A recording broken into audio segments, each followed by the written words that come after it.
गुरुवे नमः। आज हम 10 महाविद्या में द्वितीय महाविद्या तारा देवी को खगोल विज्ञान तथा पौराणिक कथाओं के साथ जोड़कर समझने का प्रयत्न करेंगे। तारा मूल मंत्र ताराण मंत्र के अनुसार महर्षि वशिष्ठ ने बहुत समय तक विद्या की उपासना की, परंतु जब उन्हें सिद्धि नहीं मिली तो उन्हें क्रुद्ध होकर देवी को श्राप दे दिया। फलतः यह विद्या फल देने में अक्षम हो गई। बाद में शांत होने पर ऋषि ने इसका शापोद्धार किया तथा शापोद्धार करते समय तारा बीज त्रीम में सकार का योग कर ओम ह्रीम श्रीम हुम फट इस मंत्र द्वारा साधना करने का निर्देश दिया। तब से यह विद्या वधू की भांति यशस्विनी हो गई तथा तारा का यह बीज स्त्री वधू बीज कूर्च बीज कहलाने लगा। लीन मंत्र के अनुसार प्रणव युक्त माया बीज वधू बीज कूर्च बीज एवं अस्त्र वाला पंचाक्षर मंत्र ओम ह्रीम श्रीम हुम फट दिव्य तथा अत्यंत पवित्र है। यह विद्या साधकों को बुद्धि ज्ञान शक्ति विजय तथा कल्याणदायक एवं भय मोह एवं अपमृत्यु का निवारण करने वाली मानी गई है। अक्षोभ्य पुरुष की महाशक्ति तारा शिव निद्रा का देवता है और उन्होंने हलाहल विष पिया था, इसलिए उन्हें कभी भी क्षय न होने वाला कहा जाता है। तारा दूसरी महाविद्या है। प्रथम महाविद्या महाकाली का आधिपत्य रात 12 बजे से सूर्य उदय तक रहता है। इसके बाद तारा का साम्राज्य होता है। तारा महाविद्या का रहस्य बोध कराने वाली हिरण्यगर्भ विद्या है। सूर्य को हिरण्यगर्भ बोलते हैं। इस विद्या के अनुसार वेदों ने संपूर्ण विश्व का आधार सूर्य है। अग्नि का एक नाम हिरण्यरेता है। सौर मंडल हिरण्यरेत अग्नि से आविष्ट है, इसलिए उसे हिरण्यमय कहा जाता है। अग्नि मंडल के केंद्र में सौर ब्रह्म तत्व प्रतिष्ठित है, इसलिए सौर ब्रह्म को हिरण्यगर्भ कहा जाता है। विश्व केंद्र में प्रतिष्ठित हिरण्यगर्भ भू भुव स्वः रूप त्रिलोकी का निर्माण करता है तथा त्रिलोकी के अधिष्ठाता स्वयं शंभु परम इष्ट रूप इस सृष्टि का और पृथ्वी चंद्र रूप मूर्त सृष्टि का विभाजन एवं संचालन करता है। हिरण्यगर्भ का प्रादुर्भाव सौर केंद्र में होता है। जिस प्रकार विश्वातीत मीन्स विश्व से पहले काल पुरुष की महाशक्ति महाकाली है, उसी प्रकार सौर मंडल में प्रतिष्ठित हिरण्यगर्भ की महाशक्ति तारा है। सतपथ ब्राह्मण का कथन है, जिस तरह घोर अंधकार दीपक में बिंब के समान तारा चमकता है, उसी प्रकार महात्मा के केंद्र से प्रादुर्भूत सूर्य नक्षत्र चमकता है।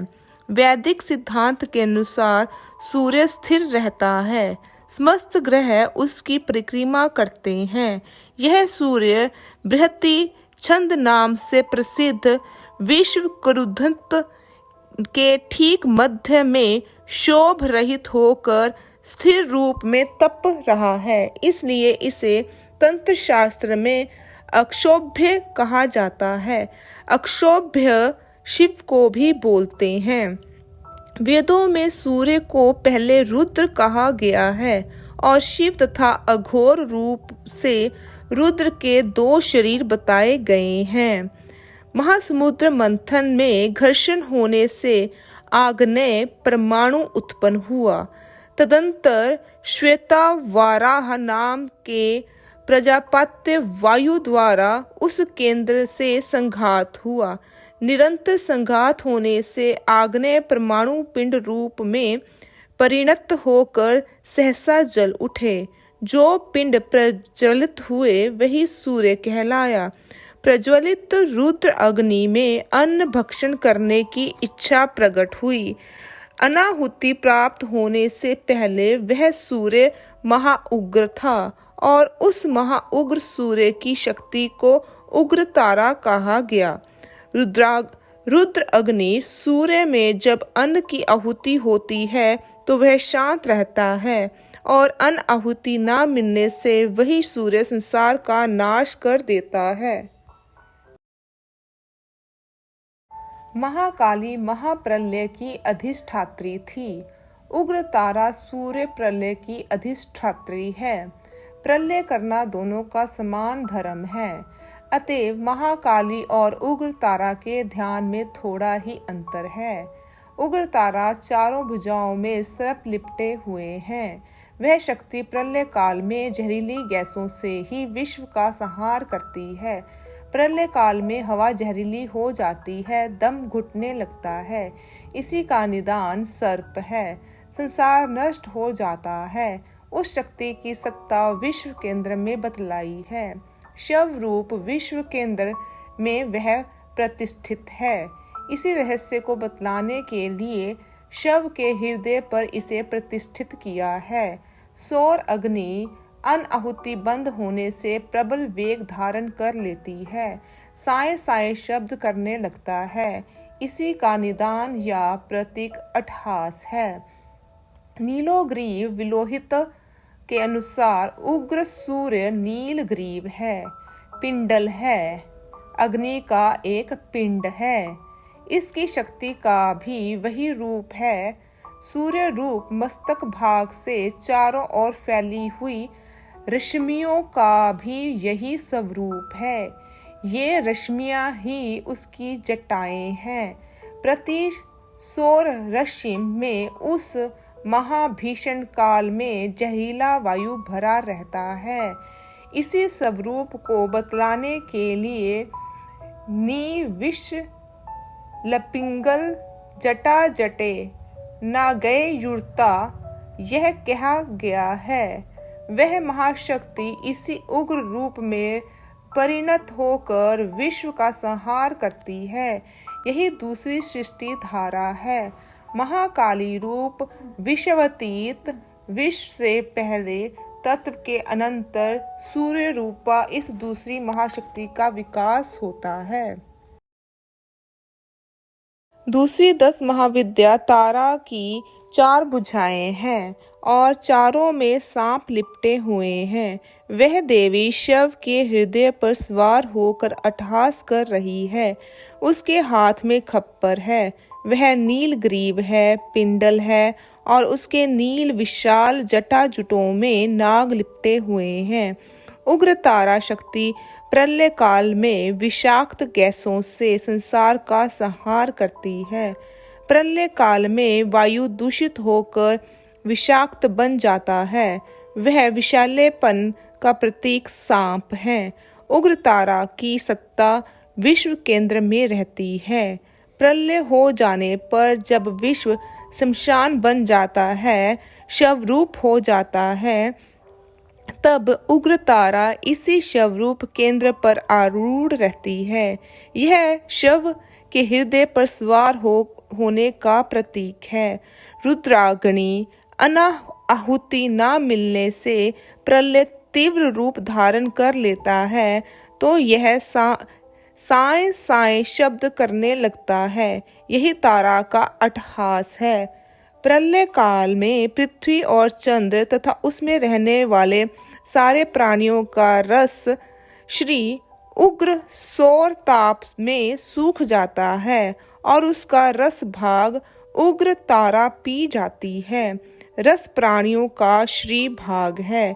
यह मुख्यतया सिर के कपाल में रहता है। श्री रस भाग के रहने के कारण मस्तक सिर कहलाता है। इसी के आधार बनाकर उग्र तारा सबका रस पान करती है। सिर की खोपड़ी का प्रतीक खप्पर है।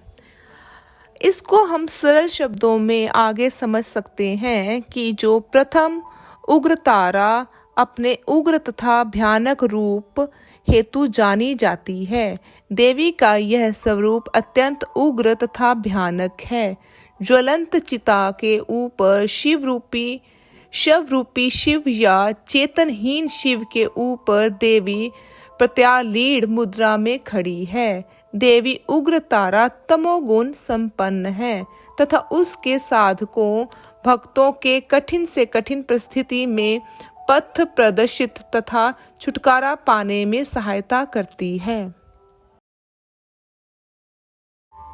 नील सरस्वती इस स्वरूप में देवी संपूर्ण ब्रह्मांड के समस्त ज्ञान की ज्ञाता है। समस्त ब्रह्मांड में जो भी ज्ञान इधर उधर बिखरा हुआ पड़ा है, उन सब को एकत्रित करने पर जिस ज्ञान की उत्पत्ति होती है, ये वे देवी नील सरस्वती ही हैं। इस स्वरूप में देवी राजसिक या रजोगुण संपन्न है। देवी परम ज्ञानी हैं। अपने असाधारण ज्ञान के परिणाम स्वरूप ज्वलंत चिता के शव को शिव स्वरूप में परिवर्तित करने में समर्थ हैं। द्वितीय महाविद्या तारा की कृपा से सभी शास्त्रों का पांडित्य कवित्व प्राप्त होता है। साधक बृहस्पति के समान ज्ञानी हो जाता है। इस प्रकार इस देवी के साथ बृहस्पति ग्रह को ठीक ही जोड़ा गया है।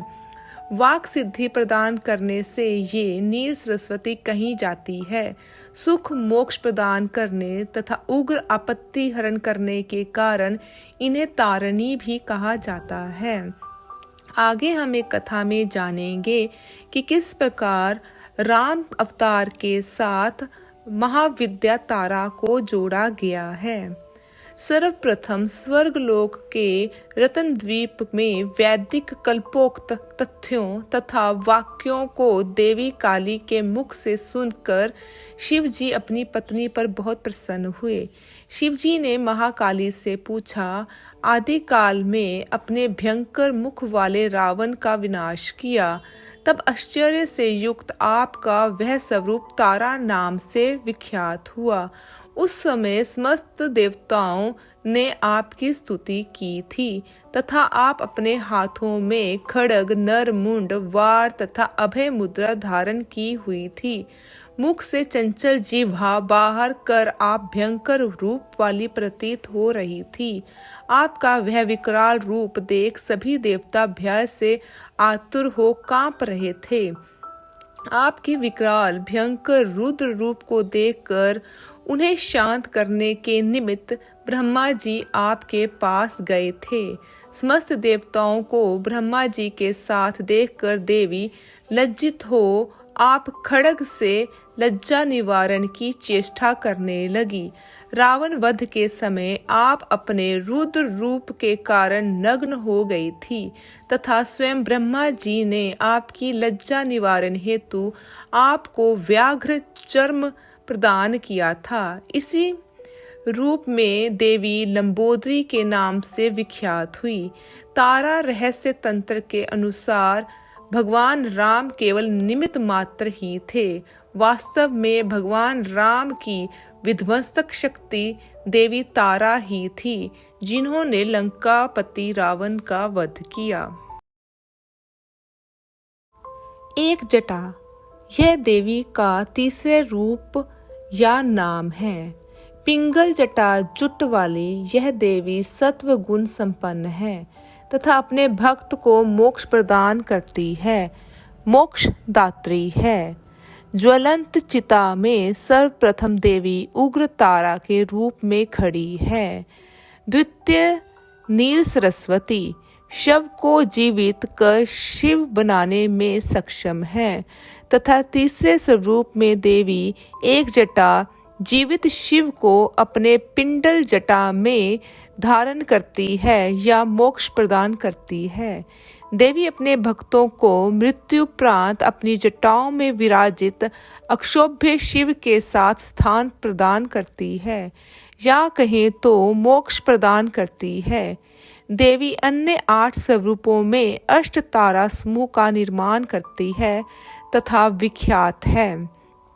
तारा, उग्र तारा, मोहग्रह तारा, वज्र तारा, नील तारा, सरस्वती तारा, कामेश्वरी तारा, भद्रकाली चामुंडा तारा। सभी स्वरूप गुण तथा स्वभाव से भिन्न भिन्न हैं तथा भक्तों की समस्त प्रकार की मनोकामनाओं को पूर्ण करने में समर्थ तथा सक्षम है। आगे हम जानेंगे कि किस प्रकार वशिष्ठ मुनि यह महाविद्या के साथ जुड़े हुए हैं। सर्वप्रथम वशिष्ठ मुनि ने देवी तारा की आराधना की थी। परिणाम स्वरूप देवी वशिष्ठा राधिता के नाम से भी जानी जाती हैं। सर्वप्रथम मुनिराज ने देवी तारा की उपासना वैदिक पद्धति से की, परंतु वे देवी की कृपा प्राप्त करने में सफल नहीं हो सके। अलौकिक शक्तियों से उन्हें ज्ञात हुआ कि देवी की आराधना का क्रम चीन देश में रहने वाले भगवान बुद्ध को ज्ञात है। वे उनके पास जाएं तथा साधना का सही क्रम पद्धति जानकर देवी तारा की उपासना करें। तदंतर वशिष्ठ मुनि ने चीन देश की यात्रा की तथा भगवान बुद्ध से आराधना का सही क्रम ज्ञात किया, जिसे चिनाचार पद्धति, वीर साधना या आगम ओक्ता पद्धति तंत्र कहा गया। भगवान बुद्ध के आदेश अनुसार उन्होंने चिनाचार पद्धति से देवी की आराधना की तथा देवी कृपा लाभ करने में सफल हुए। बंगाल प्रांत के वीरभूम जिले में वह स्थल आज भी विद्यमान है जहां मुनिराज ने देवी की आराधना की थी, जिसे जगत जननी तारा माता के सिद्धपीठ तारापीठ के नाम से जाना जाता है। तांत्रिकों की देवी तारा माता को हिंदू और बौद्ध दोनों ही धर्मों में पूजा जाता है। तिब्बती बौद्ध धर्म के लिए भी हिंदू धर्म की देवी तारा का काफी महत्व है। एक कथा के अनुसार समुद्र मंथन के समय समुद्र में से हलाहल विष बाहर निकला। भगवान शिव द्वारा समुद्र मंथन के समय हलाहल विष का पान करने पर उनके शारीरिक पीड़ा जलन के निवारण हेतु इन्हीं देवी तारा ने माता के रूप में शिवजी को अपना अमृतमय दुग्ध स्तन पान करवाया था, जिसके कारण भगवान शिव को समस्त प्रकार के शारीरिक पीड़ा से मुक्ति मिली। देवी जगत जननी माता के रूप में और घोर से घोर संकटों की मुक्ति हेतु प्रसिद्ध हुई। देवी तारा के भैरव हलाहल विष का पान करने वाले अक्षोभ्य शिव हुए, जिनको उन्होंने अपना दुग्ध स्तन पान कराया। जिस प्रकार इन महाशक्ति ने भगवान शिव के शारीरिक कष्ट का निवारण किया, वैसे ही देवी अपने उपासकों के घोर कष्टों और संकटों का निवारण करने में समर्थ है। इस खंड में 10 महाविद्या की दूसरी विद्या तारा की उस साधना को स्पष्ट किया गया है जो विद्या और धन को एक साथ प्रदान कर सके, उसके हृदय में पूर्ण रूप से लक्ष्मी स्थापित हो सके, साथ ही उसको वाक सिद्धि भी प्राप्त हो सके, क्योंकि तारा का एक नाम सरस्वती भी है। साधनाओं में सर्वश्रेष्ठ साधना तारा महाविद्या साधना है। कहा जाता है कि जिसने तारा महाविद्या प्राप्त कर ली, उसने सारे संसार का वैभव प्राप्त कर लिया। उसको जीवन में धन की कमी नहीं रहती, वह आगे आगे बढ़ता ही रहता है और लक्ष्मी वरमाला लिए हुए पीछे पीछे चलती रहती है। वह चाहे घर में रहे चाहे कहीं भी रहे, धन की वैभव वर्षा होती ही रहती है। दोनों हाथों से वह जितना व्यय करता है, उससे 100 गुना ज्यादा उसको अनायास ही प्राप्त होता रहता है और धन के द्वारा उसको वैभव, यश, सम्मान, पद, प्रतिष्ठा पूर्णतः और सफलता प्राप्त होती ही रहती है।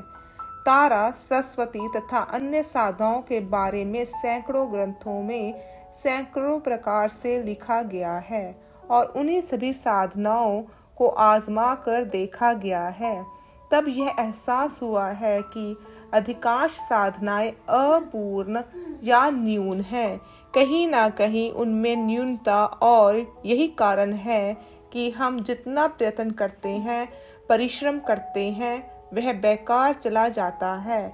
ऐसा तो कभी हो ही नहीं सकता कि यदि आप तारा साधना करें और सफल नहीं हो, आप पूर्ण विधि विधान से गुरुदेव के पूर्ण प्रमाणिक सामग्री प्राप्त कर साधना करें। ओम तत्सत।